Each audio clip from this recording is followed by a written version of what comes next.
I just discovered Matthew McConaughey is doing, I think actually tomorrow at the time of this record, so we could all go to it if we wanted to, is doing a online seminar about how to like live a better life. Okay. And it's called Just Keep Living. And he's going to have like Tony Robbins. I'm pretty sure there was an entire decade of songs that had that message in it. Yeah. I also feel like he gave it away in the title. It's like, oh yeah, I already know what to do. Just keep living.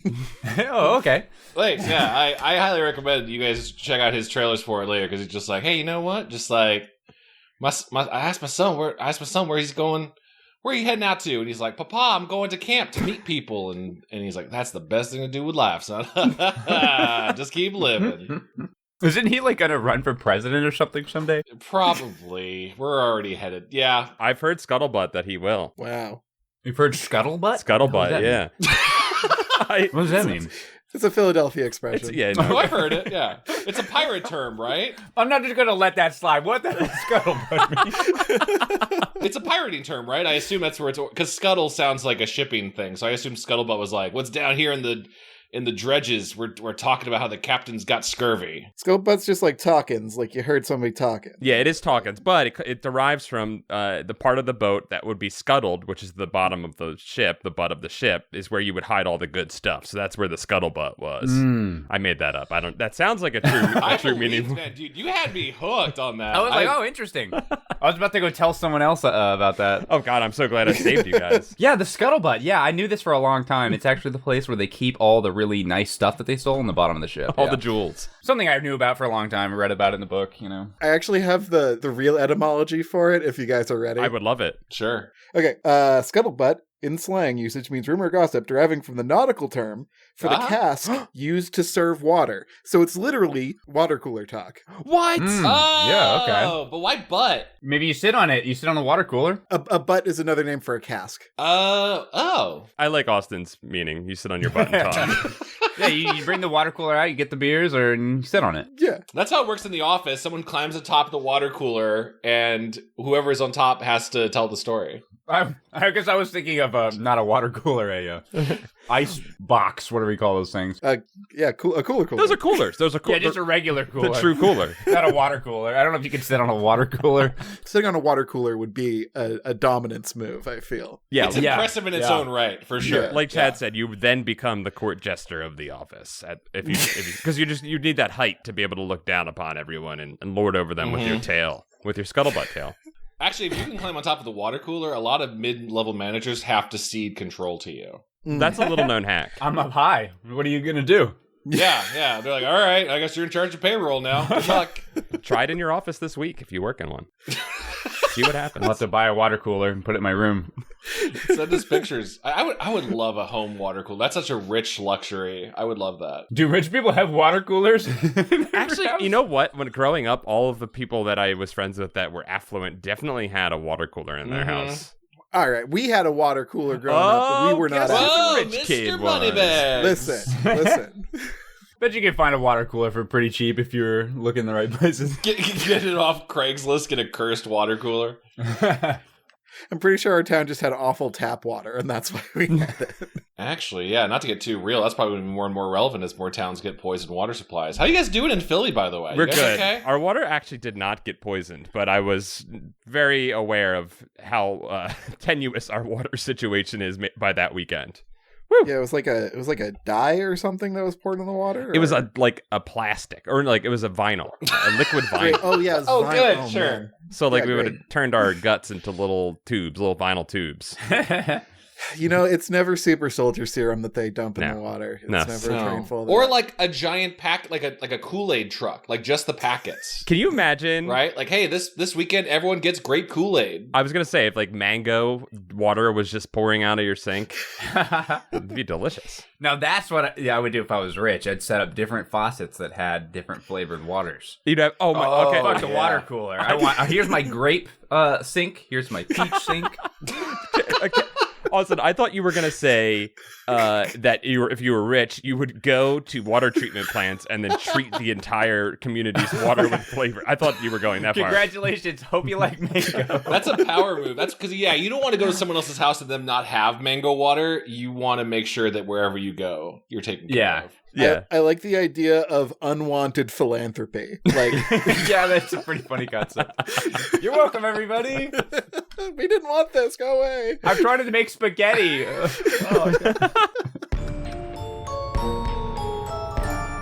Oh, hello, everybody. Well, we should probably introduce who we're talking to here.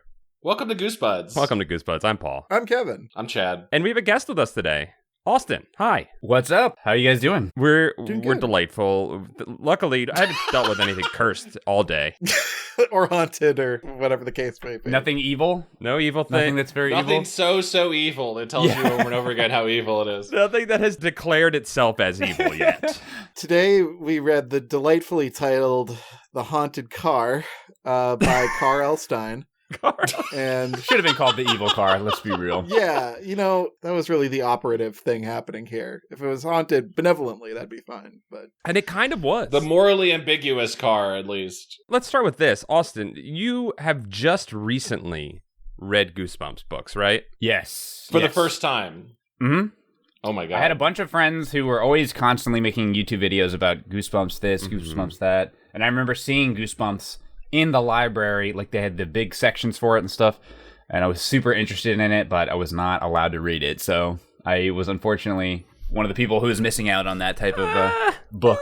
I mean, I couldn't even read Harry Potter as a kid, so Okay, gotcha. Goosebumps was really off the table. Was that your parents making that call? Yeah, it was. It's funny, we had Ian on, Brutal Moose, recently, who also, I believe, was not allowed to read Goosebumps books as a child.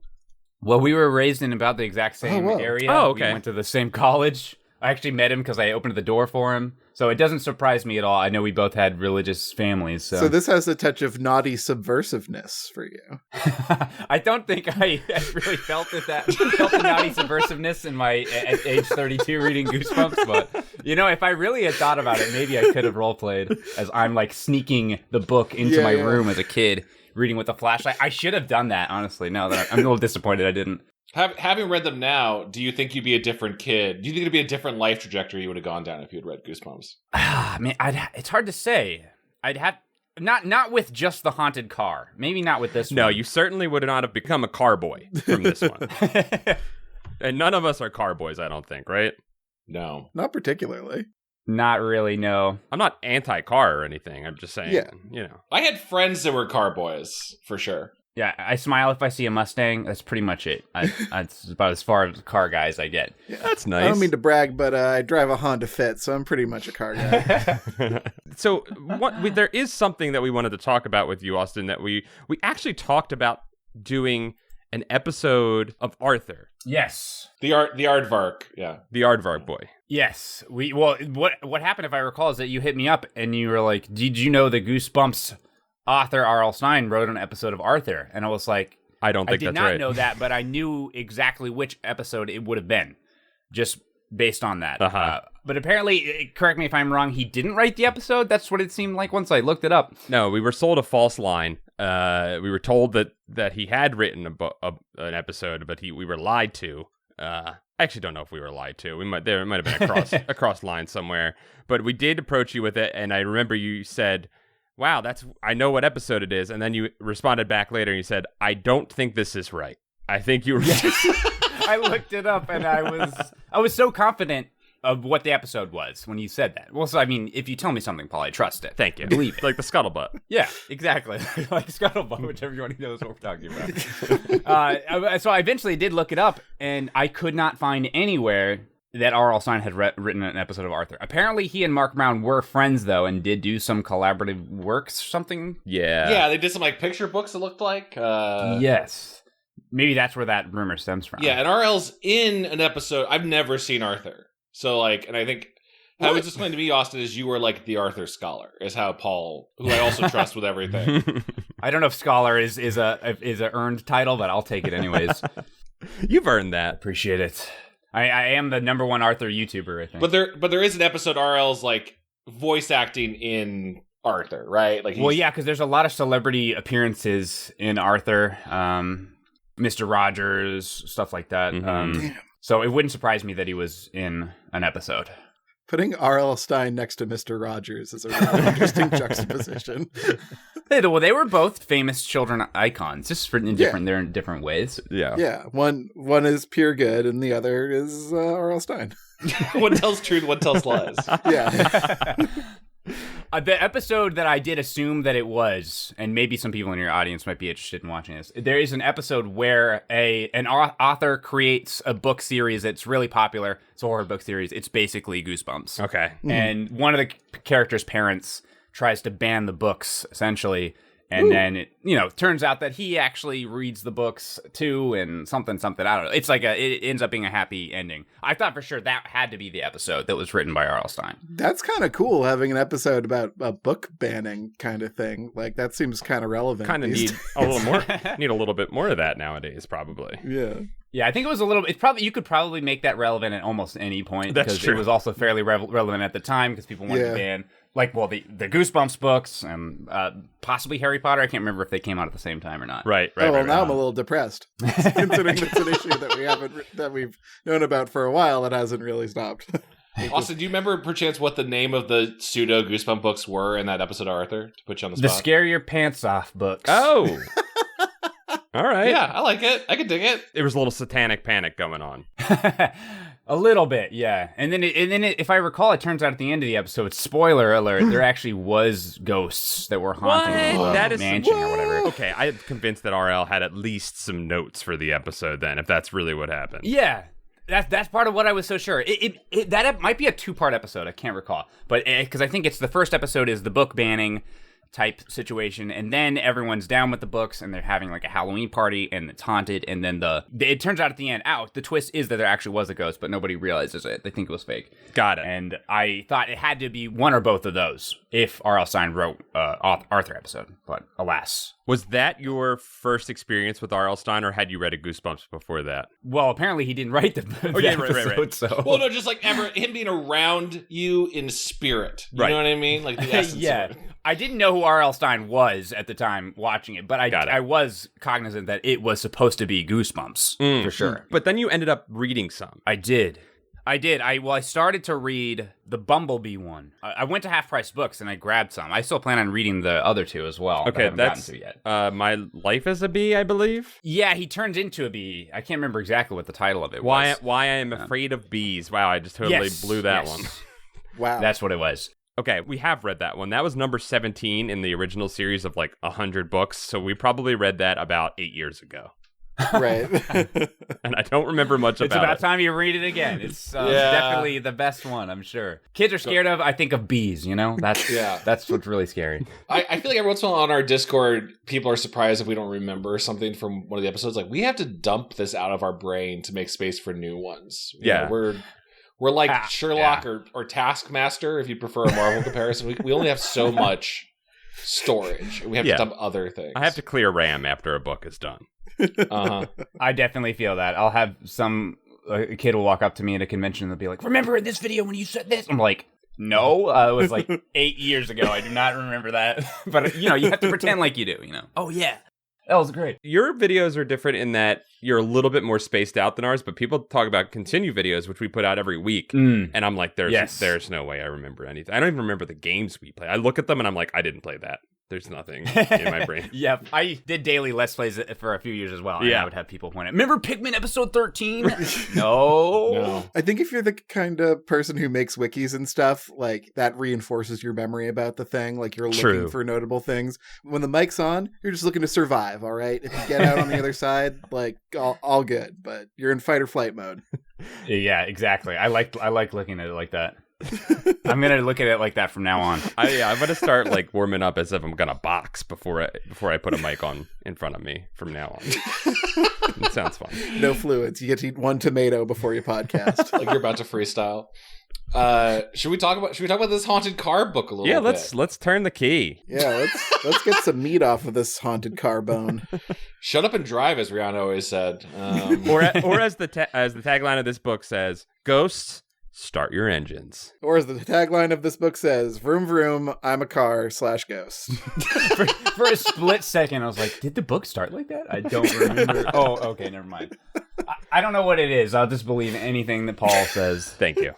You have a very trustworthy voice. You wanna believe him. I'm glad my decades of practicing lying have gotten through to you and have worked on you. Thank you. So Mitchell Moynihan is 12. He sure is. And he likes cars. He sure does.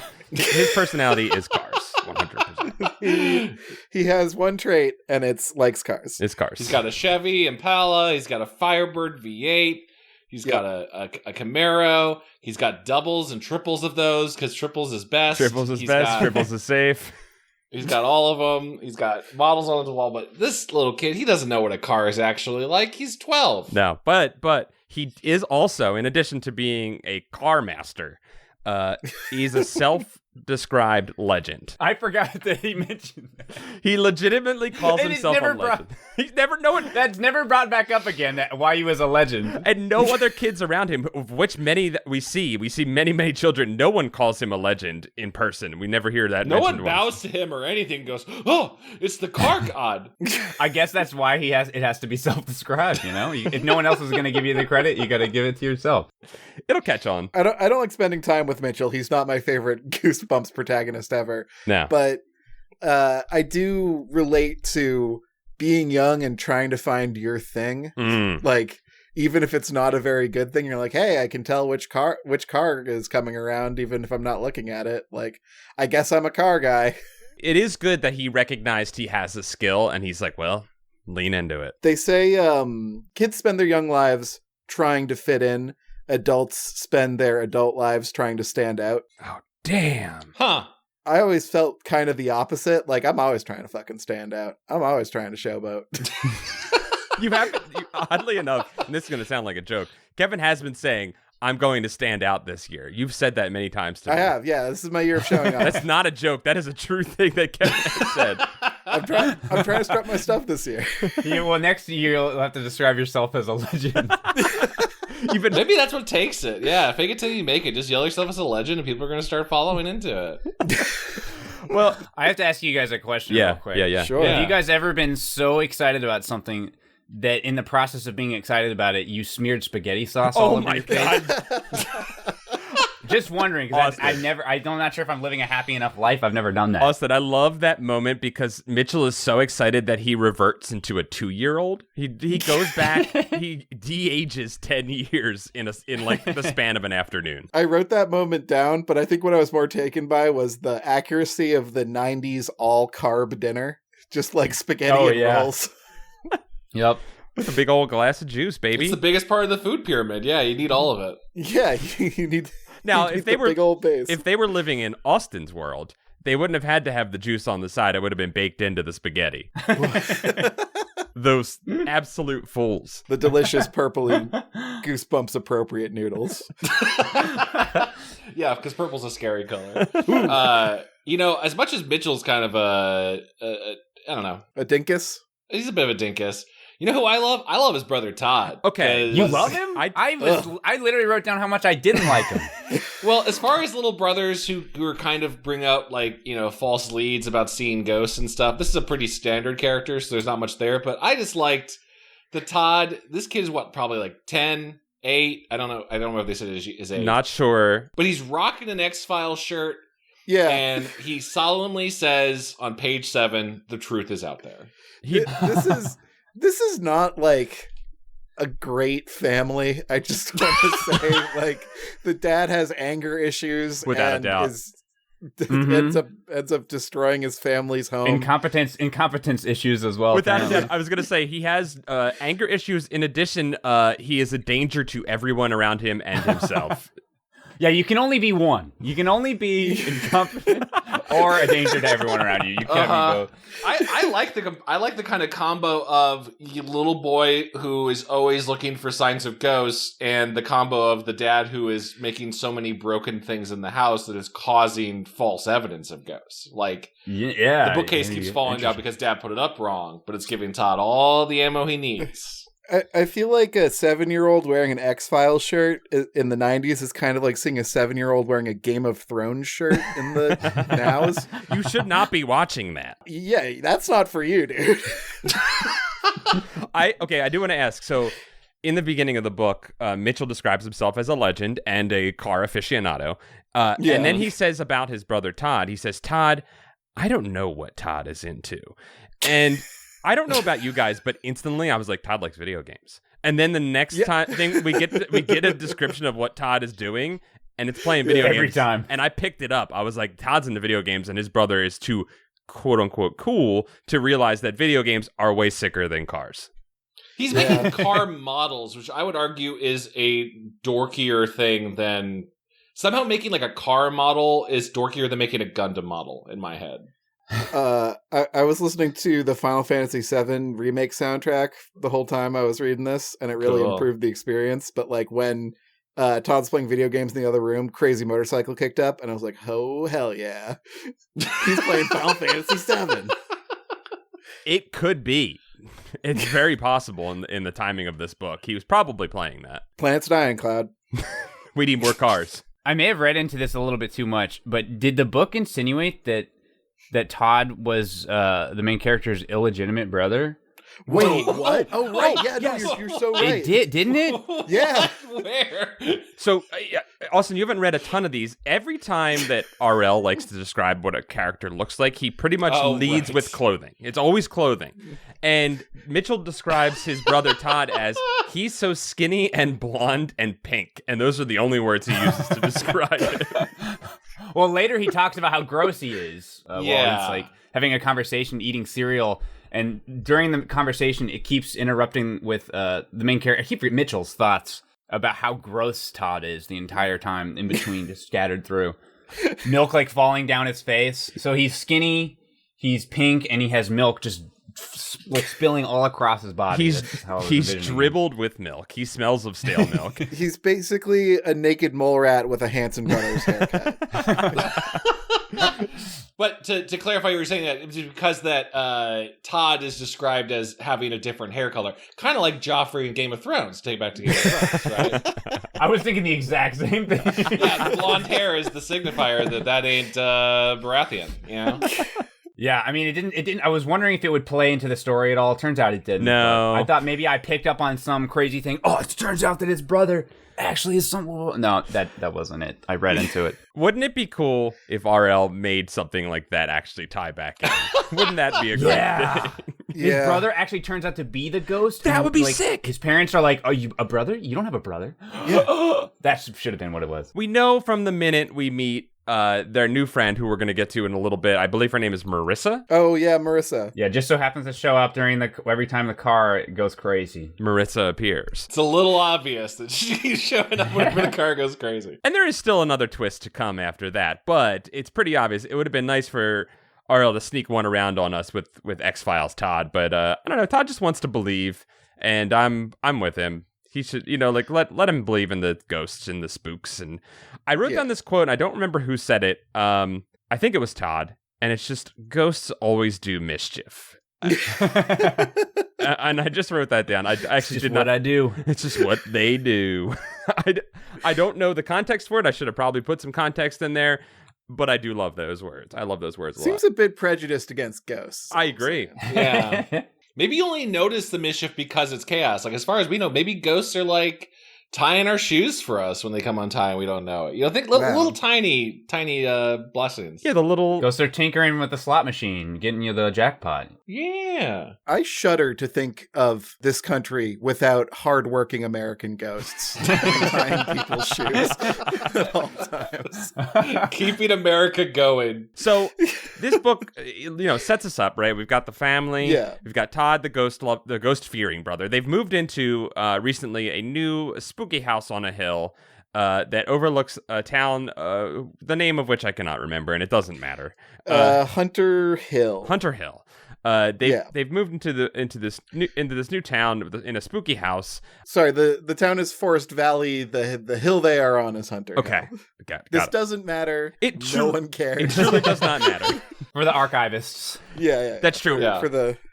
For For people who are fact checking, for some wild genius has probably built a like national atlas of Goosebump books with like topography and like elevations tracked to it. We don't even know where we are really. I thought they moved from Topeka or something like that, and I don't know where they're located currently. But yeah, to not get bogged down in the weeds, we're trying to get to inciting incident. There's a fun scene early on where the brakes are cut in Dad's car when he's riding with Mitchell, and they crash into a tree, which would probably be a deadly crash if this weren't the beginning of a Goosebumps book. I gotta say, pretty bold move to use car-based true horror, and I think this book is filled with not actual scary ghost moments. It tries, and it's it swerves close to some horror, but it does not ever hit. The scariest parts are nice fall. Thank you. I'm gonna die in the car crash. I'm gonna die.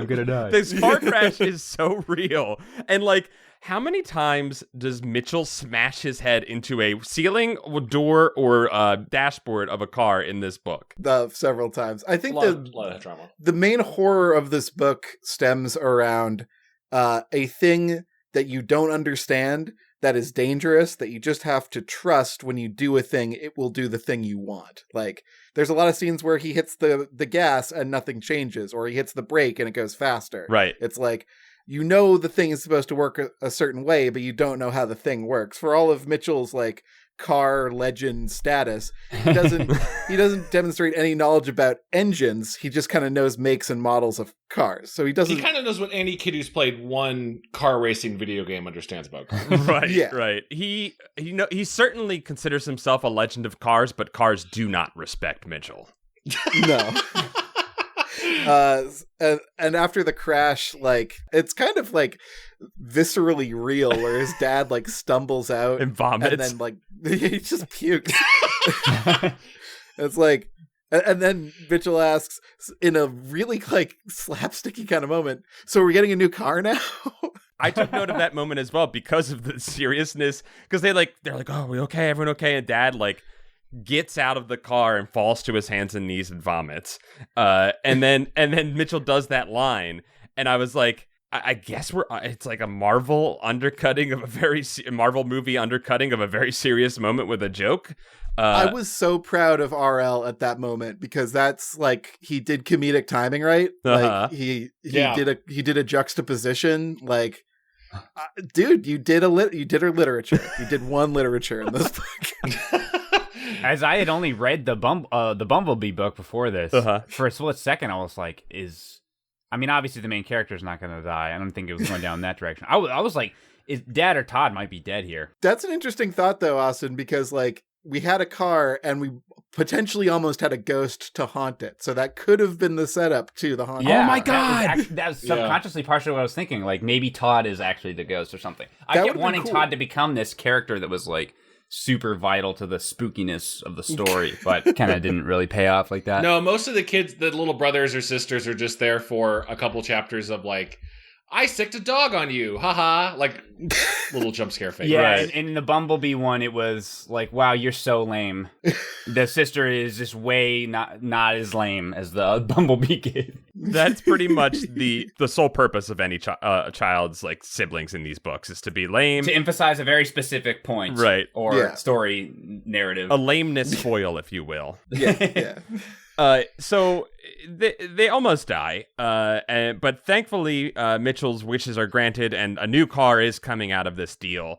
And Mitchell is ready to rock. He gets into this newspaper, and he's circling different cars, and he finds a great deal, which with a mention of name your own price. To which, okay, we were talking about words we don't, or phrases that we don't really know the meaning of.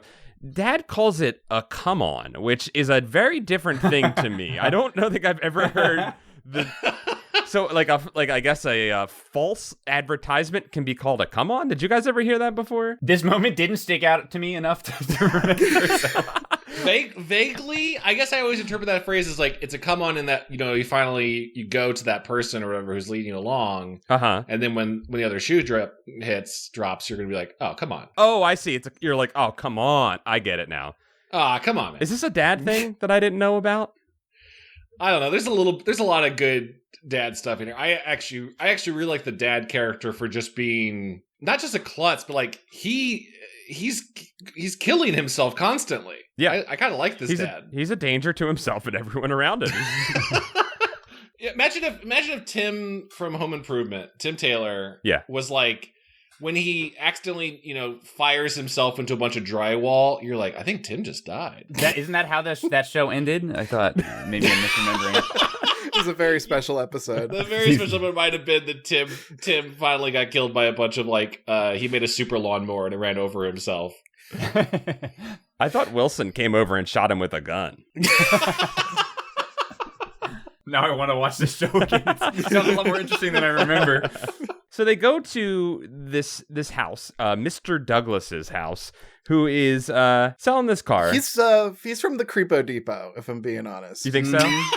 Yeah, I just pictured him super disturbing looking based on the description, where he's wearing a flannel and coveralls and overalls, and that's fine. That's a cool look.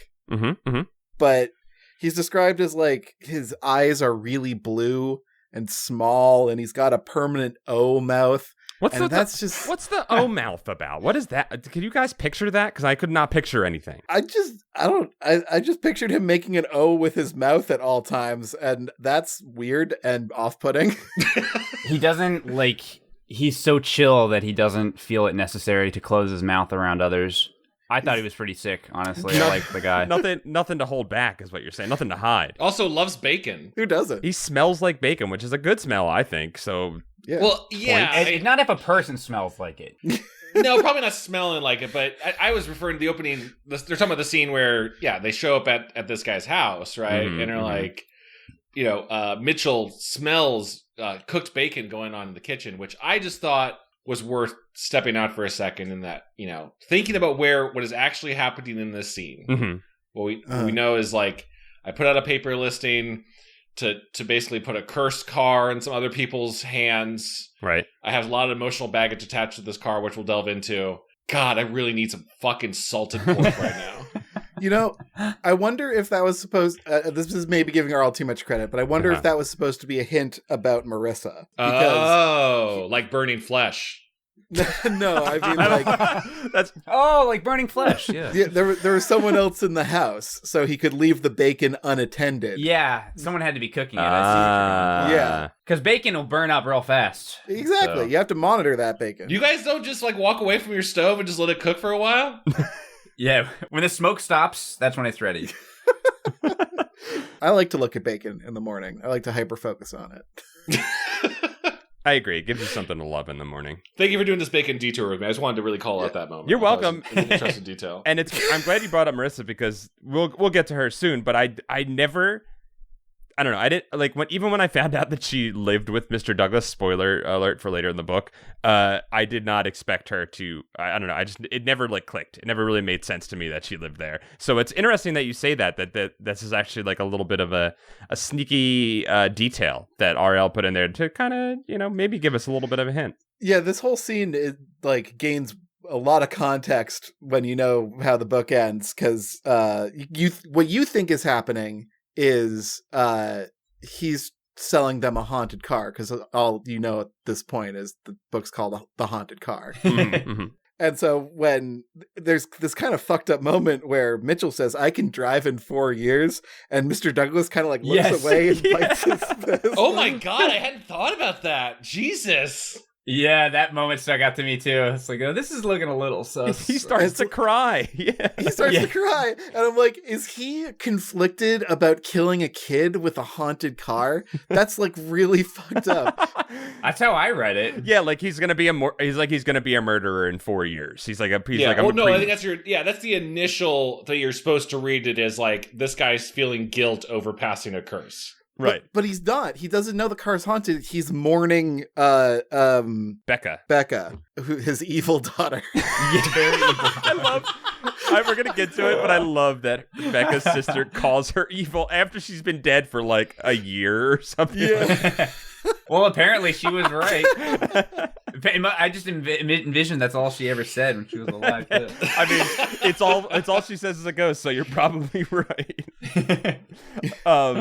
So yeah, he tears up and he's like, I can't take it anymore. Look, I've got the notary public here in my house. We will sign the paperwork and get this taken care of. Please take this car off my hands for $5,000. $5,009 or $2,000.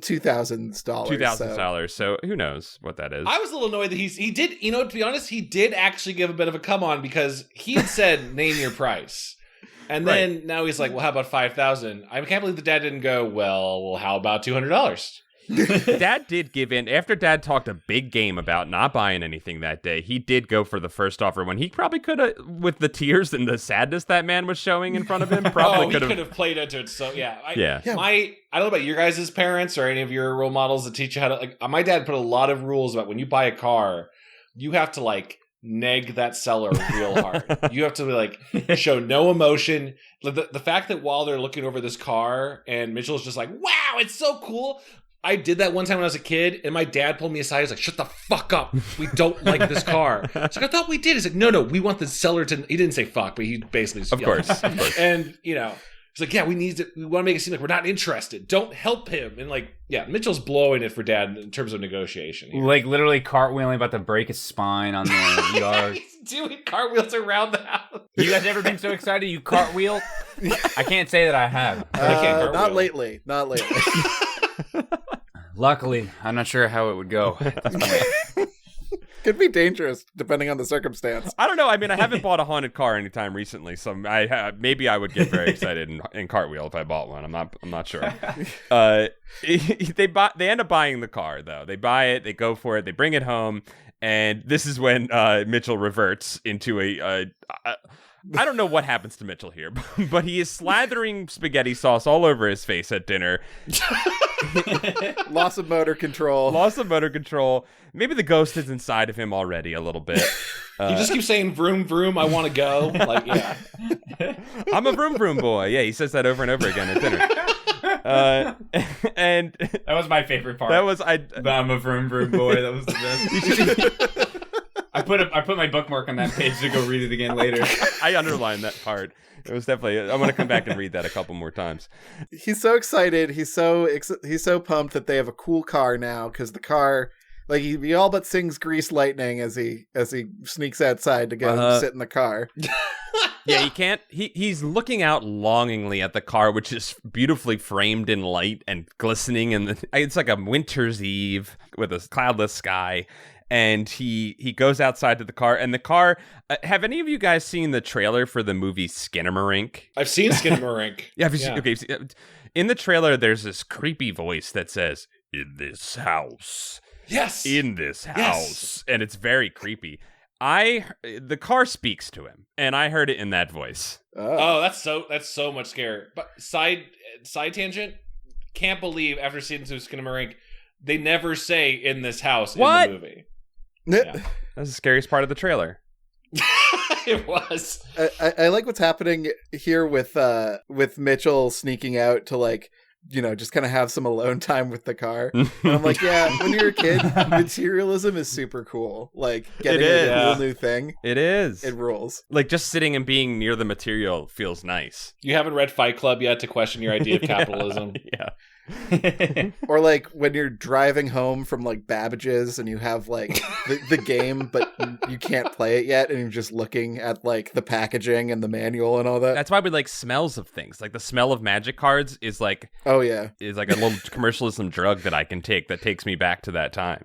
We just want to be in the commercialism as much as possible. Yeah. You helped me realize now that, like, when I was a kid, whenever the few times my dad got a new car or like, you know, a new used car, it was like, oh, it smells so cool. Look at the leather, so clean. And now anytime I get a new car, I'm like, this has to be well preserved. And I'm anxious now. I'm anxious about keeping this in good condition. And Chad, you're getting new cars constantly. Like they're I'm just constantly piling up. every 6. You know what? I'm like Steve Jobs, where I just get a new car every 6 months because I don't want to have a license plate. You guys know about Steve Jobs? No, I actually didn't know that about Steve Jobs. He hated having license plates on his car. So he just wanted the paper? Yeah, or like he didn't even want. There's some law in California where if you've had the car for less than 6 months, you don't have to put a license plate on it. So he just kept buying or leasing new cars every 6 months. Yeah, when you buy a car, you get that little piece of paper, the registration. You put it in your back window before you get your Yeah, thing. I assume he just ate the paper. Hey, I think we can all agree that's super relatable. It's why we love him. It's why we all worshipped his products. we all worship. We all do an all-fruit diet just like him. He was really the best. Yeah, and then our first scare happens. Austin, do you want to walk us through the first encounter with the ghost? Well, I don't know if I could do it quite as well as you guys, but he gets in the car and it's like, I found it interesting when he was getting in the car, he keeps being like, I'm not doing it, but I am doing it. It's like I'm making, it just almost, I know it's supposed to be like the ghost that is making him do it, but in my head, I kind of read it as like just an excuse, like, oh no, he really wanted to get in the car, so he's like, oh, it's making me, I kind of agreed with the parents, I think, to an extent, that it was actually him doing it. But yeah, this is the first incident when he gets in the car, and it's not the one where it gets cold. No, it's the first one. Is that the first one where he goes on the crazy joyride where he almost gets in a wreck? This first one, he gets locked in, right? This one actually like kind of escalates a little bit, where he's just kind of locked in the car and he hears like a girl's laughter, I think. Okay, yeah, you're right. It was the cold one with his friends that happened after that. Oh yeah, that one was wild. And then he's rescued by a Hot Topic goth. That one wasn't real. I wasn't really afraid at this point. There were parts of the book where it was scary, where like you guys mentioned earlier, when they're in like about to get in a car crash or whatever. Right. I didn't find oh no, I'm locked in. I was like, oh, okay, well that sucks. You have to sleep in the car. Yeah, tonight, I guess. You have to sleep on those comfortable leather seats. Oh well. He clearly wanted to anyways, so... The stakes for me were a little bit low. Like, you're locked in, you're in a heated garage, the car's not running, so there's no danger. At most, your parents are going to come out in a couple hours and be like, where's Mitchell? Oh, okay. No, he's laying in the car that he's in love with. Got it. Yeah. I think you're kind of right, Austin, where it's like almost like, oh no, I'm locked in the car. I can't get out. Too bad. And he's just lying to himself. Yeah, I mean, he did just smear spaghetti sauce on his face over this car a little while ago. So I did have a hard time believing the ghost thing at first. Yeah, he's very good at lying. Until I saw that I'm evil slip in the dashboard. Then I was sold at that point. That was an incredible moment. The I'm evil note. Which, who wrote that? Did the ghost? Did the ghost write it? Did the dad write it and put it in there? No, Becca must have wrote it before she died. Hey, I played some of these like Phasmo games, and the ghosts can draw sometimes. So it can be a certain type of spirit. A drawing ghost. Got it. Yeah, some of them are really good at it. According to these games, I don't know if that's the way it is with real ghosts, but now you're making me realize, not to jump too far ahead, but speaking of drawing. The part where Mitchell's like obsessed with the car and just draws the car a bunch of times. Yeah, he gets possessed by the thought of the car. That was another one of those subtle moments where it's like, did the ghost make him do it, or is he actually just kind of weird? I lean towards the weird on every one of those situations. I agree. I think a lot of the moments were just him being like weird about cars. We just don't know how good he is at drawing cars. Like, is he good at drawing cars for a 12-year-old, or is he like doing these incredible photorealistic pencil drawings of a car? Concept art for like a race car TV show or something. Yeah. Highly detailed, and he drew it multiple, I think he said like 20 or 30 times. It's like, yeah, he had no idea he was doing it. Here's the thing, the teacher's not encouraging him if she's seeing these beautiful car drawings and she's upset that he's not paying attention in history. She should be encouraging him and his hobby. Well, apparently that's the answer. They weren't good. Otherwise she would have been like, oh man, don't even bother. Just keep working on this. But she didn't react that way, so it must not be that good. Leave school, kid. You've already got a future. You're already going. Well, this one, you didn't even draw it. You just wrote down the words cool car and you misspelled it. So he meets Marissa, who lets him out of the locked car. Right. Marissa Medin. And she's just moved in, or so she says. She is described with her clothing this time. Yeah. Is she wearing like bracelets or has like blue nails or whatever? Well, that was the thing, right? So in the book, the car is described as blue with white trimmings and all types. We see it on the cover, and it is a blue car. but she shows up wearing a blue vest and she has blue nails. So in my mind, I was like, oh, this is the car ghost. R.L. did 2 literatures in this book. At least. This is his most literate book for sure. Austin, congratulations. I might as well not read anymore after this. Yeah. No, you're pretty good. This is the best he's got. Marissa just kind of disappears, and Mitchell's like, oh, that's weird. And Todd comes out to snitch on him, but they sneak back in to find their dad electrocuting himself on an exposed wire. Yeah, that part was actually kind of scary. It was horrific. The dad is smoking. He's standing up like a figure, like in a weird position with his arms out or whatever. Yeah, at first they think it's a ghost. Oh no, it's just my dad dying. He is about to become a ghost. Whew. That was a close one. He was almost a ghost. That moment is so like real and jarring. It kind of makes you forget about the really boring ghost encounter that just happened. The true horrors of this book, really, it's Dad is suffering the true horrors of this book. Dad gets put through the ringer in this one. Yeah, but he sucks. He's not a very good dad. Oh, he's trying. He's trying to build things. He's doing his best, and he's just mad because he can't do it right for his family. No, you know? Yeah. Being a father isn't about effort; it's about results. All right. Damn. It's a meritocracy for Kevin. Wow. So this happens. Dad almost dies. Quick thinking Mitchell grabs some rubber gloves and it unplugs the... Which Dad was not using, I guess. And I don't even know what was going on. Like, there's a running theme of there's a wire that's bad in the house that Dad keeps talking about, which is the one that almost kills him. He pulls it out, saves his dad's life. Dad falls over and he can barely talk. Mom comes out. She's upset.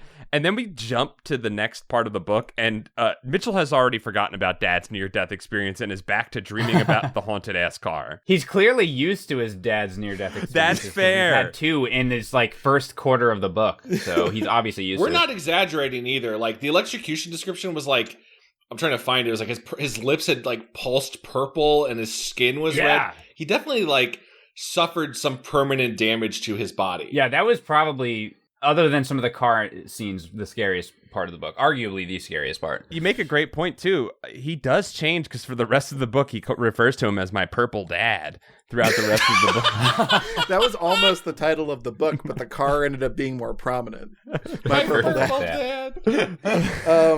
Yeah, the only thing I wrote down about the Dream Ballet is that we have another example of a Rat Fink style ghost driving a car all crazy. So it's a very evil ghost. They let us know many times. So they go back to Mitchell, and he's dreaming of the car again. He's already forgotten his dad. And his brother comes in, clearly affected by the near death of his father, and says, Mitchell, what happens if you die in a dream? Clearly ruminating upon his father's near death. And I forgot about this scene entirely. It's so dark. It is incredibly dark. Mitchell just pushes him off. His brother is trying to connect with him, and he simply will not. And I don't even know what this really serves. I guess he gets Mitchell thinking about ghosts a little bit. Well, Mitchell's brother Todd is of the age where he's realizing his own mortality. Right. Possibly related to a couple recent incidents in his life. Yeah. Yep. And he's beginning to ask some questions and also some high-functioning anxiety that'll develop later on in life. Yep. But I think it's just a what happens after you die sort of thing. Yeah. It's great. Just a classic conversation between two brothers.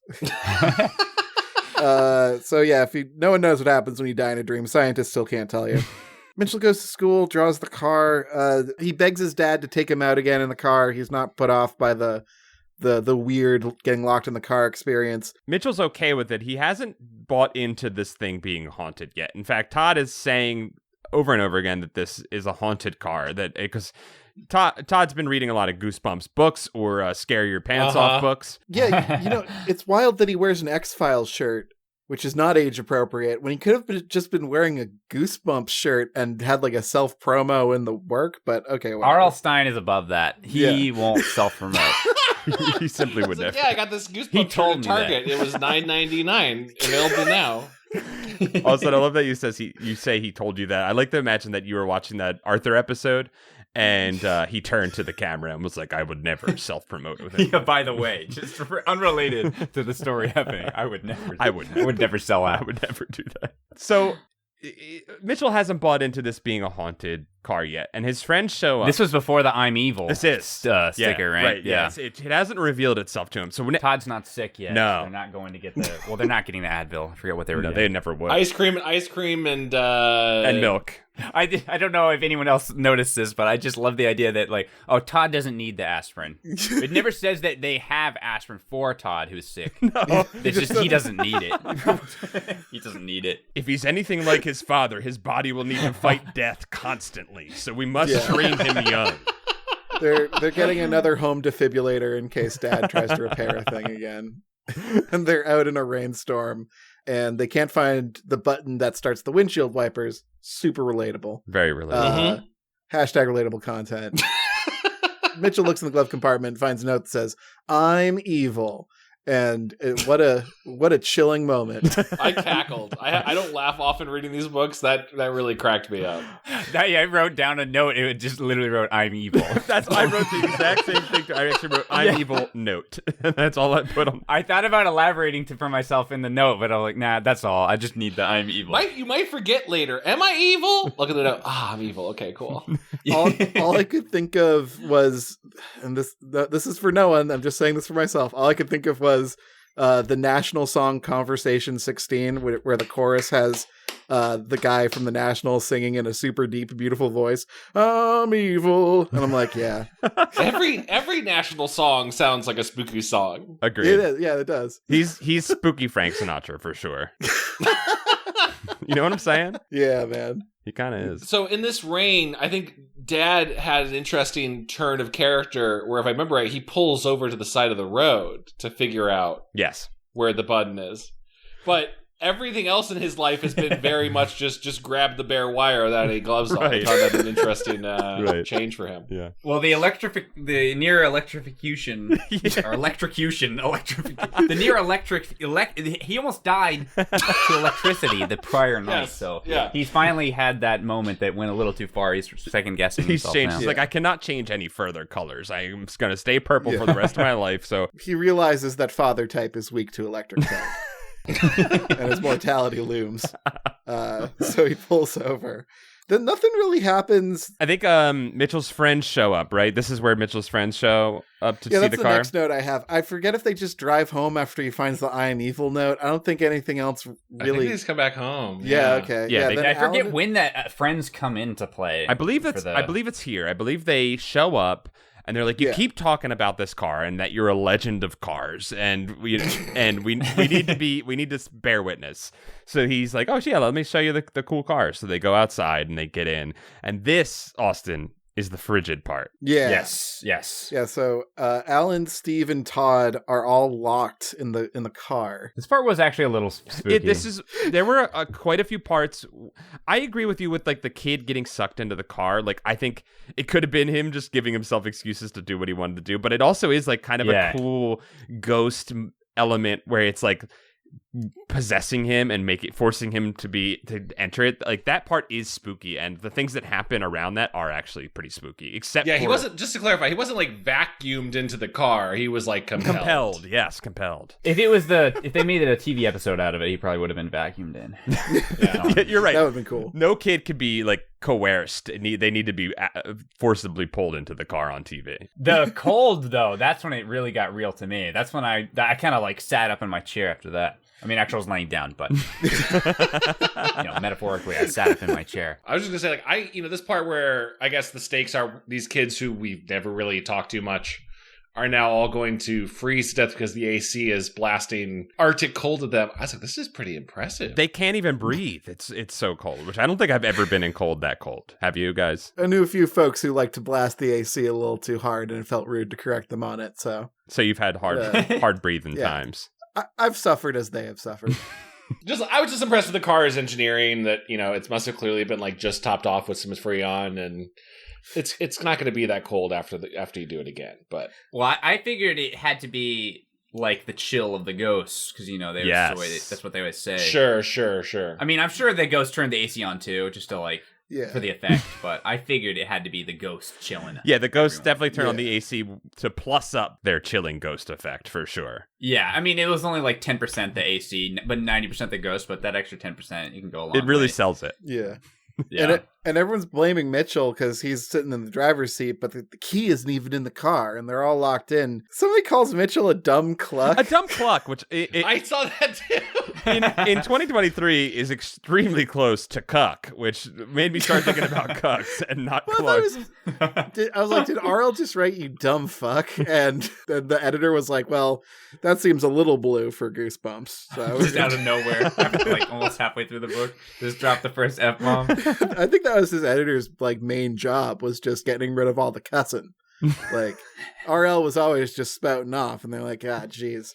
Well, he writes a decent children's book. We just got to cut out all the swears. I think I'm going to start. I think I'm going to start adapting this as an insult, because honestly, the last couple of years, I've been sad that the insult to cuck has been kind of co-opted by the alt-right. Right. It's a hell of a fun word to say. It really is fun. It's just a funny word, a sound. But now I can say cluck without being tied to any red pill shit. It's just chicken stuff. It's cool. I mean, Yeah, you're just dumb chicken. Oh, yeah, how did we get on this tangent? I cannot even remember. Oh, yeah, the you dumb cluck or whatever. Dumb cluck. I did not even think about that word at all. It only stuck out to me because of the come on thing earlier, where I was like, what are these terms he's using? I do not understand this. I can't figure out what he's going for. I will say I've never done a book club type situation, so I'm finding it fascinating, the different things that we're like each of us found relevant or like noteworthy that we tapped into. Yeah, for sure. This part, it ends with them getting out again. I believe Marissa saves them, right? Yeah, she opens the door. Yeah. And now we do see that. So the first time we see Marissa, she lets Mitchell out and is talking to him, and then Todd comes up and distracts him, and then she disappears. So it very much so seems that she is a ghost. In this one, she talks to the other children. Yeah, and I think Alan and or Steve like acknowledge that Marissa is there. I did also make a note of that, because Todd very specifically didn't see the girl the first time, so I actually went back and double checked to make sure that they actually did notice the girl, and they did. Yeah, so they confirm. So we have to confirm that she's corporeal in some way at this point, or at least able to take some sort of body shape that convinces children that she's alive. So in this moment, we are unsure what she is, but they all decide to go home, and they don't get in trouble yet, right? I think he sneaks out again the same night, right? Yeah, he still just like comes right back to it. Like, he even is like, I don't know why I'm doing it. I probably shouldn't do it, but I just gotta touch it. I need to feel that smooth leather. Yeah, this is what a lot of characters in the Fast and Furious series deal with all the time. They're compelled to enter cars and drive fast and rob banks and stuff. The next encounter is the big one. The truest horror. This is the most well. Yeah, let's get through this. So he gets into the car for reasons, and the car starts up this time and takes him away on a little ride. And he hears through the radio, I believe, the car just kind of moaning to itself, I'm so evil. I'm so evil. It's like, you're the evilest ghost. Say some evil, vile shit, which she does eventually say to him later on. But she's constantly leading with, I'm so evil. It's like really congratulatory. I think the ghost doth protest too much to kind of force it. Like, I think she's really trying to compensate for being, and is not actually that evil. It's a front. It is 100% a front. But she does do some pretty evil shit in that she scares him a lot on the ride. Yep, she parks him in front of a train. Multiple times a child is screaming, I'm gonna die, which I have to find a little bit scary. I can't lie. Like, hearing a kid think, I'm gonna die, that's a little freaky. This part of the book, again, validates your mom's choice to not let you read these books, I think. You should not be reading this as a child. Because he gets abused in the car, too. He's thrown about in the car. He's banging his head on stuff. He gets messed up. He's like his father before him. He is getting fucked up by everything around him. She drives him around. He thinks he's going to be thrown into the oncoming path of a train, and she stops the car right in front of it, where he watches it whiz by, and he sees this light flash before his eyes. And then when he drives home, the ghost dumps him out in front of his parents, who are like, holy shit. What the hell did you do? Yes. And this is the first one is the one where he realizes it's truly a ghost. And he also thinks it's Marissa at this point. But this is also when Marissa shows up to be like, maybe it's not Mitchell's fault. Maybe he didn't steal the car. Maybe something else is going on. Right. And his parents are like, shut up, strange child. As they kind of rightly should be. Then, he's grounded and he's in super deep trouble. This is where he has the dream ballet, and he draws the drawing of the car in class, and he's just completely consumed. No, that was way earlier. Was that earlier? Yeah, that already happened. Now, I think he has another dream of a car that's fused with electrocution. That's right, because with his father's electrocution is sticking in the back of his brain too, because he's not processing that. It is kind of hard it is easy rather to get these bits mixed up, because the whole book is just a series of him getting in the car, something bad happening, getting out of the car, getting in the car, something bad happening over and over and over. So get some of them mixed up. Also, and you're right, because like in the beginning of the book, this one's kind of trucking along nicely. There's there's good motivation. Nice, thanks. It's going along. Like you see the motivations for each of their actions and what they're doing, right? Like there's like obvious reasons why. Guess we're getting a new car. Yeah, where they it's like we got all this good stuff going on, and then this part devolves exactly like you said into just a constant refrain of like enter car says it's evil, car does scary thing, drop him off, and then we kind of repeat that process until the final car showdown. Yeah, I literally forgot about that. These last two car incidents weren't the same, because I thought he had already been grounded at this point when the train thing happened. Right. But no, you're right. That is why he got grounded. Yeah, so he's grounded. He goes back to Mr. Douglas's place to try and snoop around and talk to Mr. Douglas about the car, but Mr. Douglas isn't having it. And he scopes inside of Mr. Douglas's house a picture of Marissa. Yes. With two candles next to it that says in loving memory. And he's like, oh my God, Marissa's dead. And then he gets a call. Yeah, he gets a call from Marissa. He gets a call from Marissa, and he's like, I know the truth. And she's like, okay, I see no reason to clarify what you think the truth is. All right, goodbye. And then he hangs up, and I think the car is glowing green at this point or something. The car glows green at some point. So he goes down to tell the car to stop glowing, and then he gets in the car for reasons. I did like the green glowing, because as a kid who never got to read Goosebumps, I just associated the color green with Goosebumps. Oh, like, yeah. That is the Goosebumps color. So I really felt like, oh, yeah.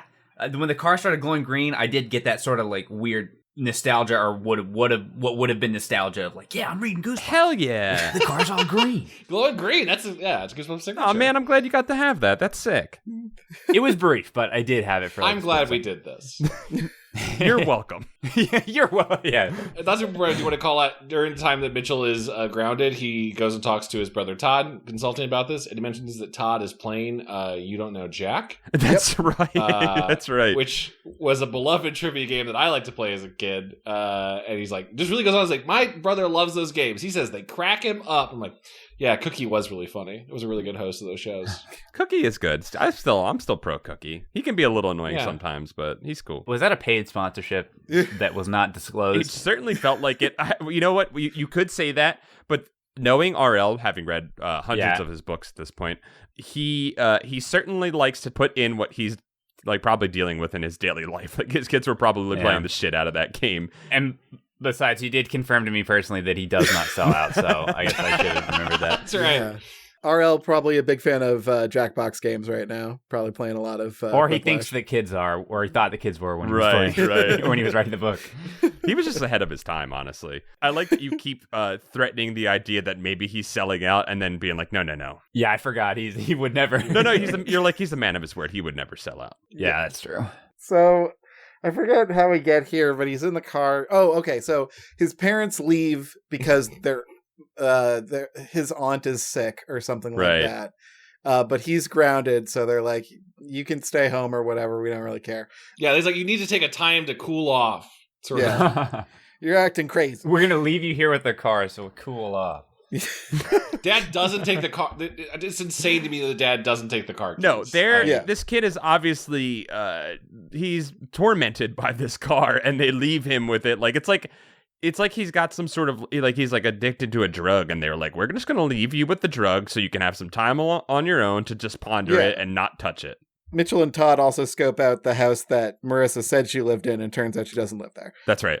It's just a spooky house. So parents leave, and Todd is drawn once again to the ghost car where he gets in, and this time there's a ghoul in it. And this scene is actually gross and scary, and I have to send y'all have you seen the other covers, the like international covers of this book? I was looking at those too. This book has some amazing other covers. Like that's a spooky image. It's not nearly as scary as what is described in the book, but it is still the French cover with a cool skull decal. Yeah. I liked how it was described in the book, because even in the cover, this is like, oh, here's the ghoul's face looking right at you. I think it was originally Marissa's in the car next to him in the passenger seat, but she's not facing him. Right. It's almost, her back's turned to you, which is kind of a scary image to think about. And then when she turns around, her face is, it's not pretty as it was before. It really called out how she could be a TV star. Oh, that's right. They say she could be a model at the beginning of it. She could be a model. Now her face is all full of pus and maggots and stuff. And nose worms. She's got nose worms. Nose worms. Did you guys make note of the nose worms? I did, yeah. They were white, if I recall, the white nose worms. I was like,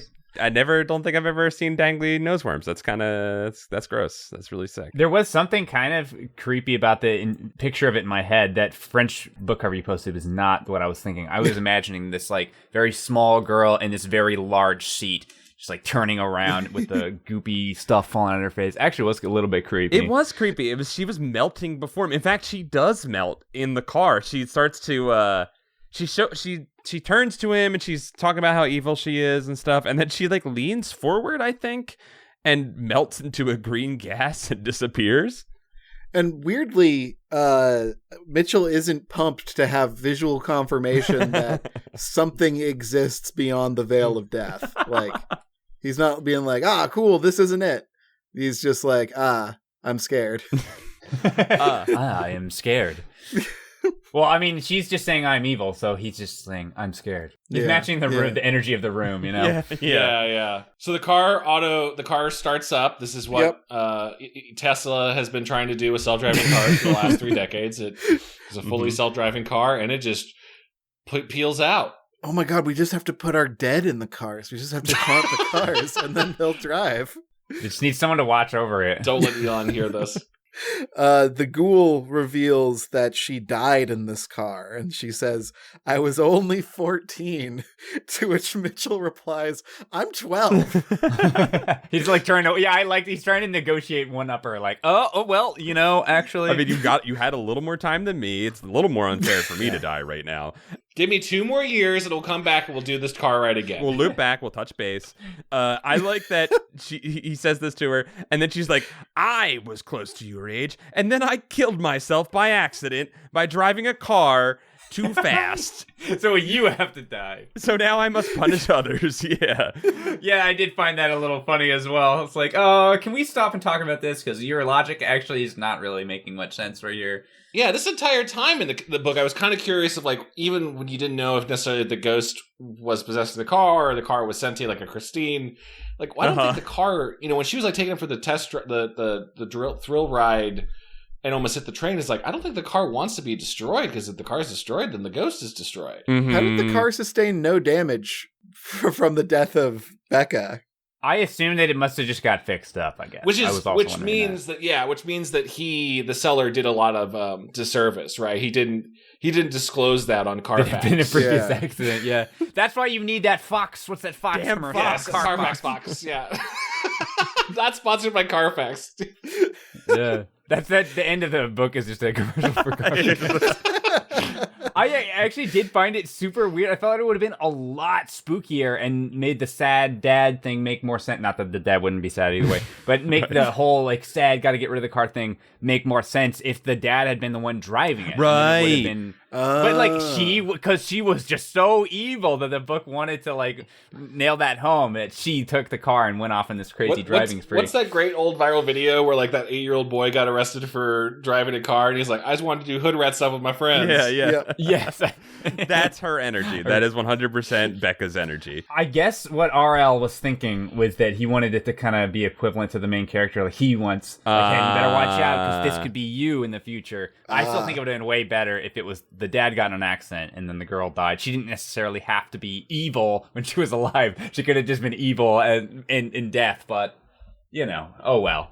That would have been more kid powery, I think, if it was the dad's fault all along. Like, that would have been kind of interesting. And it would have made actual sense, because ultimately, when we get to the end of this book, none of it really makes any sense. Let's take this one in for a landing. Yeah. Let's pull this into the driveway. Yeah. There it is. Let's pull it under the tennis ball that hangs inside of the garage. That's what that's for. We get home, and the whole house is on fire. And Mitchell says to the ghoul, oh my God, you saved my life. You did a really good thing. And she goes, no, I'm evil. I'm evil. And he's like, nah, thanks, dude. I'm going to live. High five. Can I read this quote to her? Yeah. Because I think it's so fucking funny and how cartoonish it is. Yeah, love it. But you say, like, I failed, she shrieked, ripping out hunk after hunk of her hair. Her inky black eyes turned to me, glowing with hatred. I have failed. I have accidentally done good. And now I must pay. Now I must die forever. It really seemed like RL was trying to pull this one into the driveway too at the end. Like, okay, let's just wrap this up. Yeah. He's like, wow, page count already? All right, let's ship this out. And if you think about what she says, the implied darkness of what she says, it was revealed to Mitchell that there is life after death. And then you find out, oh no, you can actually die forever if you accidentally do the wrong thing when you're dead. If you do the opposite of what you were trying to do while you're dead, you die forever. You can't flip-flop as a ghost. Yeah, you really have to be careful with that. You got to be on brand. Yeah. I love that she could have just like turned around and then continued like crazy driving, but it's like, oh shit, I was good. I guess this is it. Oh man. She just screams fuck as she shrinks away. Yeah, this is where it's all revealed, where Marissa had a twin named Becca who was evil. She literally says she was evil. My evil sister who died. And that's it. That's why we saw a picture of Marissa. It was actually a picture of Becca. I've been trying to come and warn you about it, but I didn't tell you. And then when I called you on the phone and you said, I know the truth, I just assumed we were on the same page. Yep, I assumed we figured it out. It's funny because she also says that her sister died, and her sister was evil before she died. And then she's like, and then my sister's ghost visited me and told me that she was going to torture me and others based around this car. It's pretty messed up. That's Ghost. She really was not lying though when the evil thing. I mean, Mitchell found cars. She found evil. Everyone has a thing. She's a legend of evil. Yeah. Meanwhile, Mitchell's parents are like, well, kind of on my fault for burning down the house. The electrical wiring kind of took the whole house in flames. We were worried, thought you were dead. We're not even mad that you drove the car because... Oh boy, we'll deal with that problem later. Hell of a night, yeah. We'll get angry tomorrow. And Mitchell's like, I'm going to cool it on cars for a little while. Yeah, I did love that. The moral of the story was, if you're really into something, just don't. You could get killed. Yeah, stop it. Stop being interested in anything. He just like, I'm going to maybe play baseball, I guess. Yeah, I'll get into baseball or hockey or something, he says. Yeah, so he apparently had these backed up in his mind because he pulled them out pretty quickly as alternatives. So he'd already been thinking about like exiting his car fandom forum and joining the MLB forum. He had a car exit strategy for sure. They fall asleep and they wake up at their neighbor's house the next morning, and a mechanic is coming out from the garage to fix the car. And when he opens the car to find, because they say, oh, the car needs a little bit of work. He's like, well, this thing will never work. It doesn't have a battery inside. And that is our grand twist at the end of this book. Not anything about like the ghost that definitely lived in there or anything like that. Just that Dad is going to figure it out, because the only explanation for the fact that this car was able to drive these past couple days without a battery is ghosts. Yep, that's it. Like, it'd be cool if they found like a severed head or something connected to where the battery should be, or something gruesome like that. Oh man, it's like there's a child. I honestly kept thinking we're gonna find out that like the girl was in the car, like literally in the car, like Snowpiercer or something. Oh. If Goosebumps was written in the 2020s, that would have happened. Yes. Yeah. This would have. They needed the 2020s edge, but we couldn't have this back in 1999. Yeah, people were already trying to get these books canceled back in the day, which Don't give them more ammunition. As kind of like a low impact finale, I kind of liked this compared to so many other ones we've ended. Okay, Where just like, yeah. and then I woke up and I was a car. Yeah, Austin. I Yeah, I was a haunted car. Oh no, Austin. When you finished the B book, I can't remember how that one ends. Does that end with a twist ending? Do you remember? Oh no, I didn't finish. Oh, you it. didn't finish it. I got about 70% of the way through, and then it was like, oh no, we're doing this one. So that's when I switched to the other one. Got you. So I still have yet to actually finish the B book. I don't know if he unturns from a B. Okay. Wow. Well, here's the beautiful thing about Goosebumps books. They tend to end with a twist. Usually, Chad made a joke about the kid turning into a haunted car. That's actually highly likely in one of these books. yeah. I mean, I was kind of hoping that he remained a B because he kind of sucked. So I thought maybe he should just be a B. Or like the mechanic shows up and he's like, "I'll tell you what's wrong with," and then like he doesn't go to the car, he goes to the boy and like opens up his chest and there's like mechanic stuff in there. This one doesn't have a heart in it. Your son's a car. Dun, dun, dun. R.L. Stein. He opens up the car and it's full of bees, and he's like, it's a tie-in with the other book. Buy the other book. I mean, it's insane to think that the dad bought the car without popping the hood, Yeah. but whatever. Well, he did turn it on. He turned it on and he said, "Sounds clean," and then he was good. He did say sounds clean. I took note of that because I was like, I don't think I could ever hear a car and go, "Sounds clean," and like know what a clean sounding car sounds like. Mm-hmm. Well, this guy clearly knows what he's doing in all aspects of life, so he doesn't need to actually look for the battery. Oh, didn't the dad have a change of heart or something at the end too, if I'm recalling? He's like, yeah, no, now I'll make sure that I don't kill my family at the end. He's like, I will not be fixing, and he's like, I am hiring subcontractors from here on out. I'm going to, what is that, the Angie's List. I'm going to angieslist.com every time I need to do something. No dad would ever say that. I'm going to use a certified union electrician and we'll be okay. Yeah, I love it. It was specifically, he mentioned only the electrics. He wasn't going to do anything electric anymore. That's it. I'll still do everything else. I'll still build the foundation of our new house, and, that probably won't cause any problems, but no more electric work for me. No more things that could directly kill me or my family. I think there's things that could directly kill his family that isn't related to the electrical, but he hasn't quite learned those lessons yet because he didn't get, smashed by a log yet. Dad only learns by doing. Yeah, he learns from very direct, specific lessons. Yes. As his son does, apparently. If you almost die by a car, then you don't do cars anymore. Dude, like father, like son. Wow. Cats in the cradle. Cat in the cradle. So, Austin, what did you think of your first, this is your first full Goosebumps reading experience then? Yes. What'd you think? I liked when the car was green. I think that should have happened more. Really could have leaned on that green car thing. Yeah, because that was pretty cool. Yeah, I did like the way that he was constantly looking at the car. One of you guys mentioned it earlier about the childlike description of how awesome the car looked. Glistening, glistening in the light and stuff like that. In my mind's eye, it was a very sick car in those moments. Yeah. I think as adults, we can definitely sit back and goof on these books, which is fun to do. I mean, that's part of what I do with when I talk about Arthur episodes. Yep. I'm sitting there riffing on it, but really, I actually like it. I think if I had read this book, I mean, Cars specifically is not a super spooky concept to me, but when the car stuff was going down, even I was like, ooh, this is not looking so good. I can imagine being actually afraid of that, or being afraid of driving in the car with my parents after that. Yes, this would definitely induce, I think, a couple phobias for some kids. Yeah. Every kid needs a couple phobias, though. Yeah. Yeah, at least it's a fairly silly phobia. I mean, well, I guess statistically, you are pretty likely to die in a car. Jesus Christ. And that's how the book ends. R.L. Stein just by the way, it's the highest percentage chance of child death. All right.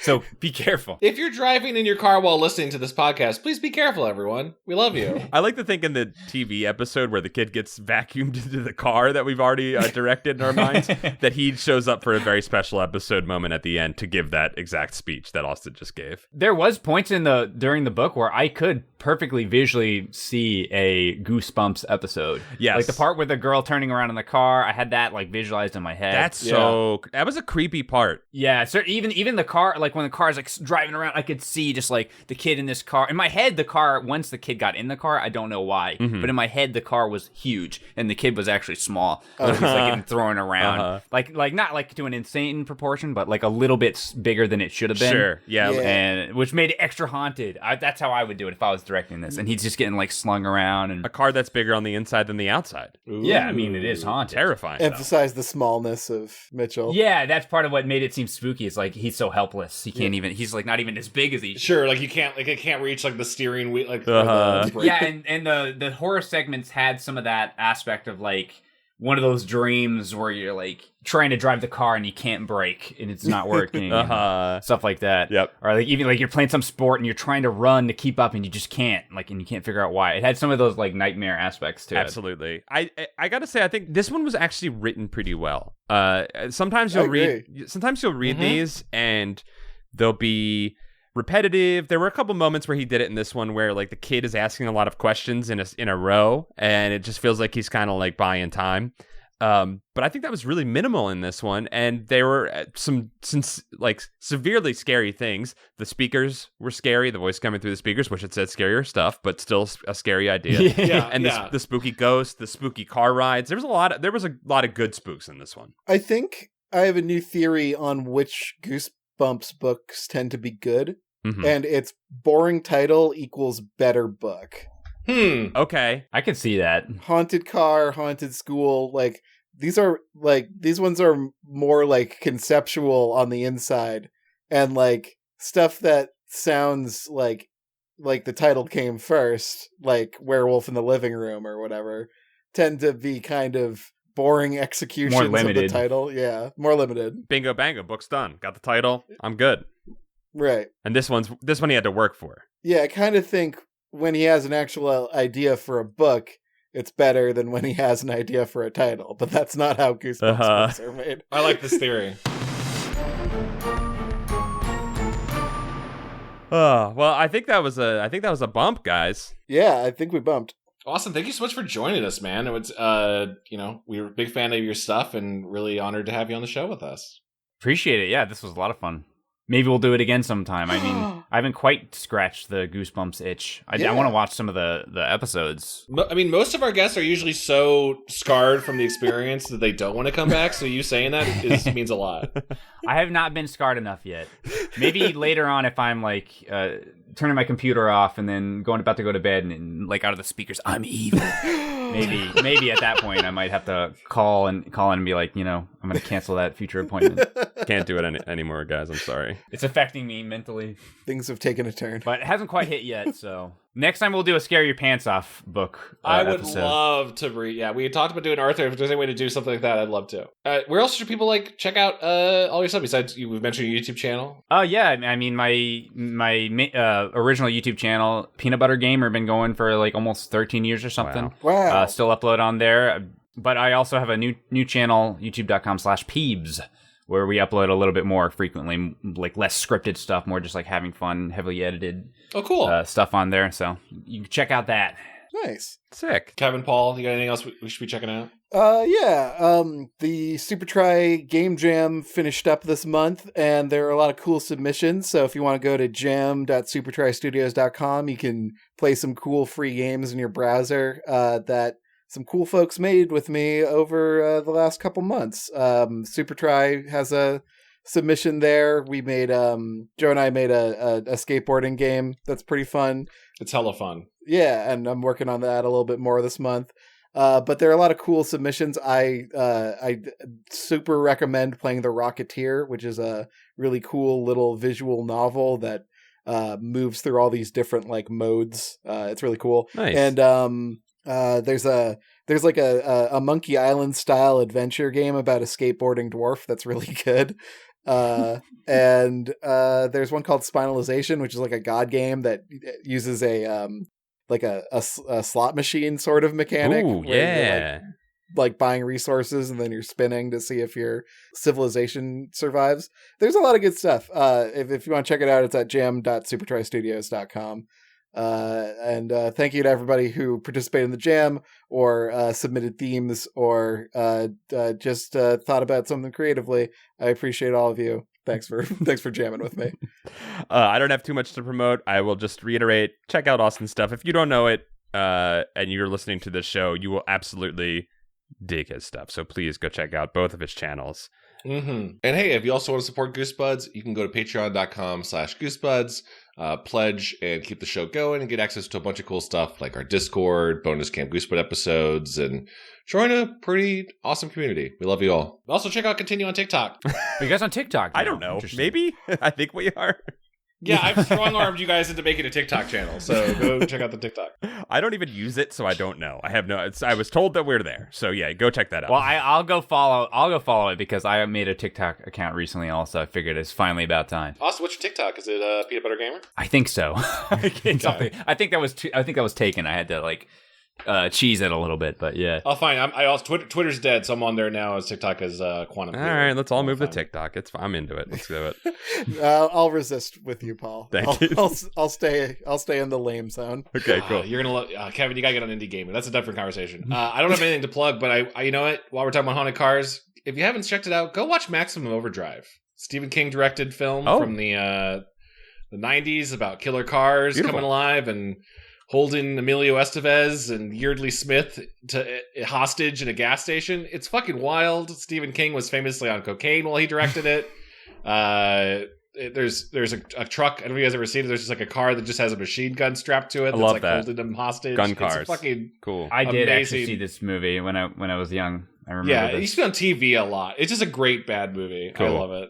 Cool. I'll check that out. All right, well, guys. This has been a good bump. We love all of you. And Austin, thank you again for joining us. Yeah, thank you, Austin. It was great. Thanks, Austin. All right, we'll see you next time, guys. Bye. All right, beep, beep. Bye.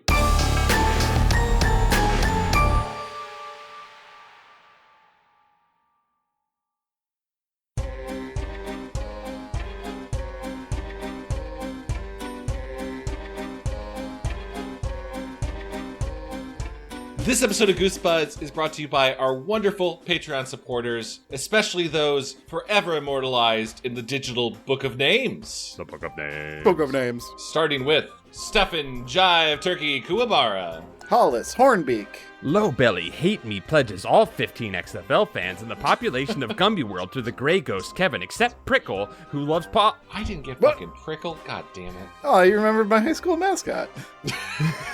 He came to me, though. The Prickles. Buddy Morrill, Cameron Murphy Audio, Hey, Josh Rob, Michael McDowell, Mickey C, Mike Lanterry, Nathan Dolzal, Ilcade, Mel Dipson, Afsheen, Brian Wells, Dango Twists, Zenticles, Stealth Bates, Robert Moon, Jason Crooker, Clay Castle, John Keaty, Miguel Pardo. Calf, New Paranoia Shop content coming soon. No, it's not. The Juggalobalist. Alan Saylor, Cody Redfield. Just think about the Juggalobalist and is that dangerous? Sorry. Gregory D. Warren. Aiden pledges their hammer to Dwarf Daddy Kevin. Thank you, Dwarven child. Chad, I want to say that also that the Juggalobalist is really sticking with me, too. Bradford Coulter. I'm just thinking about the danger that person presents. There's a chaotic control that's occurring there. It scares me. Yeah, the Fago will cover the planet. Chosen One pledges his cadre of musketeers to House Kevin. I got ghosts and dwarfs and muskets. But you don't have Prickle. Damn it. You'll never have Prickle. You never have Prickle. Gumby, we should go in there. Jar Jar Slinks. Leviathan. Up and Champ. Jonas Eggman. Anthony Mulberry. Carl. The John D. and Catherine T. MacArthur Foundation of Quicksand Truth pledges their nonprofit blade to Paul. Damn. Leftist media, am I right? State-run media. Elusive Koala. Yanni Markovina. Jesus Christ. Brooke X. Christian Van Skeever. Drew Applegate. Brian Hopgood. Jeremy Lowe. Zach Connor. Joe, Spooky Digital Ghost, Tierney. Patreon_donator, yo. Tom Whittam. Alicia Grafe. Andrew Jadsack pledges his grizzled empathy skills to unite Chad, Kevin, and Paul against a true enemy. Tooth decay. Gum disease. God damn that gingivitis. We'll end it one day. Lord Cornwallis. Carson Birkenbean. Murph EP. Tevin Ticklebean, the Chad Sworn. Come on over. You have a knight. Rusty Glenn. Sean Minogue. Wiggle it. Luke LaFountain. Chip Handsome. Matt McClellan. John Barber. Jonas Blotterman. Sarah Kemp. Tanya Turtle. Juan Jalapena. Paul Grasso. Clay McCarty. Joe Regular Name Scott. Keith Halcrow. Timothy Misodulakis. Parker Lee. Alex Moon, the robotic dog. Hambo. Matthew Sutton. Flemily. Raymond Hernandez. The Crowfens, but Vernal. Ooh. You know what I mean, Vern? Jeffrey Owen Kahi. Fucking nice. Luke Noodles. Hugh Bolin. Kelsey Kinnaman. Zam Bambino. Russell Kastberg. Chris Putrikis. Scotty Pippen. Javier Jimenez. Dungeon Kappa. Brendan Arafin. Grand Moff Hamster awaits Emperor Kevin's command. Yes. Brush your teeth. Limp Duck. Stinklich. Zach Weir. Nathan Remick. Tobias Clark. Need more kimchi. Reed Stubendeek. Andre Villanueva. Joey Evans. Carewise Gamgee. Cameron Hansen. Estamina, Lord of Paul's Pants. Swaggy Squire wants you to know that I love you all. If anybody wants hugs, hit me up. Cowabunga. Aw. Hell yeah. Thanks, Swaggy. Chris. Otherworldly Nightwear. Hard on. Nelson. Generally depressing. The Deadly Bulb. Ben Bohan. Diet Soda. Kieran McNamara. Coleman Laguza. Jackie Ledoux. Wham! A pair of Scots. Anthony pledges their blade to whoever releases a new episode of Paranoia Shop first. You're going to be waiting in a cave like that knight from Indiana Jones 3. It's never coming. That is a blade gone to rust. Yeah. You chose poorly, if I may say. David Gray.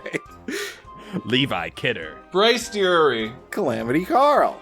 Germ Juice. Jonas Evan Voldson. Matthew Bertato.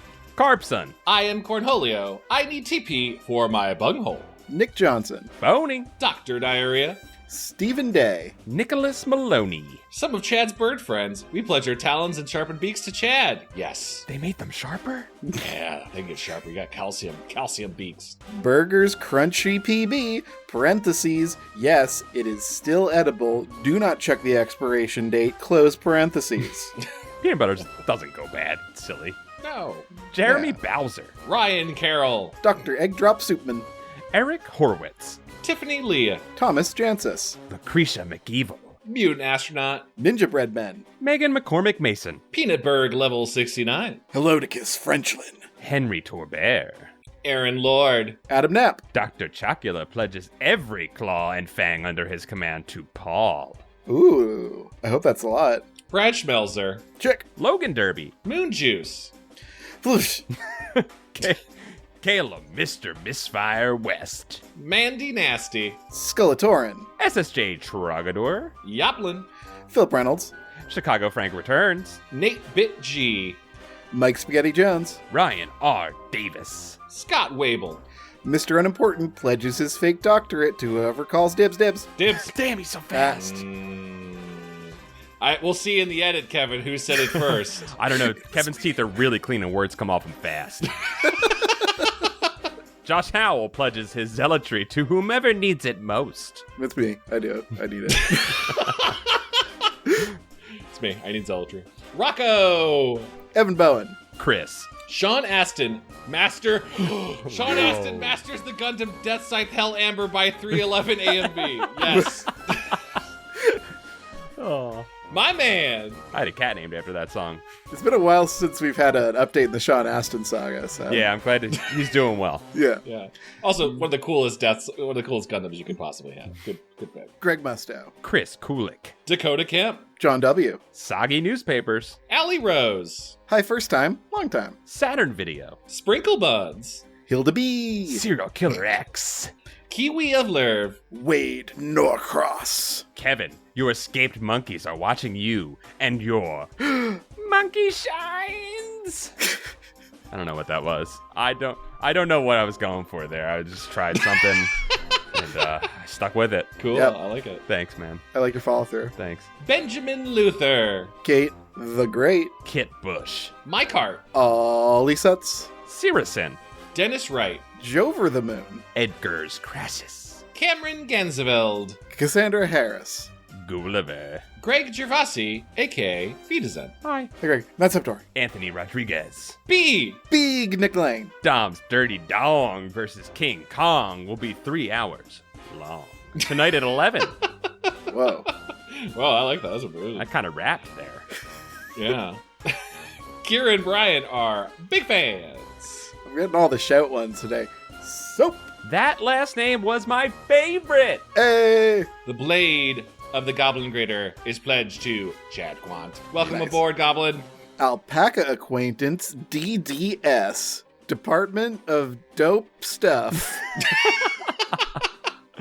Blake. Bad time having Kevin. Jeff Webb is still a big baby, but we most sincerely appreciate your well wishes. Kappa Kappa Capital S. Dan Antonio. Turaku, the thing that goes doink in the anime. Philip OG Quicksand Truther and Blade Pledger Hamill. Spencer White. CM. Farrah. Alright. Bjarndir. James Stavronos. Jesse. Chris Curdo. Chris, the official Goosebuds chronicler and ledgerman Byers. Cole Gleason. It is official. I did dub Chris Byers. Yeah, Paul really did make that call. Mhm. On my own. It was a rogue call. Jesse Boggs. Michael Malloy. Tan Yorhide. Greb Comics. Kyle O'Neill. Goon Cahoots. Robert Holden. This is an insult. What? Babette's Feces. It's Babette's Feces. It's a movie that Kevin and I love, and you've defiled it. What movie do you guys would watch that's called Babette's Feces? It's called Babette's Feast. Now I'm now mad. But the full force of my blades is now coming down on Babette's Feast. I appreciate your support, but damn. That's a good Letterbox comment. You should get on Letterbox. Follow me on Letterbox. Yo, if you leave that as the Letterbox review, you're going to get likes. Adam Brundle. Anthony Stoker. Brony_Danza. Okay, this one always breaks my brain. Doglips_Kajoidian? I think you got Yeah, I it. think so. Yeah. Gunnar Toland. Angelo Edward Longton Santone pledges the holy blade of justice to Paul. Well, that's it. It's over. I've got the Holy Blade, so. Take that, gingivitis. Brandon Nichols. Max. Smelodies. Zindane. Crank 2. High Voltage. Funny. AKA Cyberbully. Paul Sentient, my buddy doll. Oh no. Deep cut. Blarbin, hungry for some crazy bones. Yum yum yum. Bacon. Bosferatu. Brian Udap. Lumo Nuva. Logan Kilgus. Munch Squad. Starship 9. And now, welcoming to the Book of Names, a new name. Bobby of the Eastwood, Unlocker of Worlds. That's a big title. Welcome, Caleb Snyder, Grand Master of Spells and Enchantments that pledges his wizard staff and ancient tome to Paul. That's what happens when you get a Holy Blade pledged to you. Brian Storo. Hello and hi, crafty Stitch Witch. And hello, proper spaceman. Oh, it's a proper spaceman, isn't it? Thank you all so very, very much. We love you. Goodbye. Thanks, mates. Thank you. Bye. Thank you. Brush your teeth.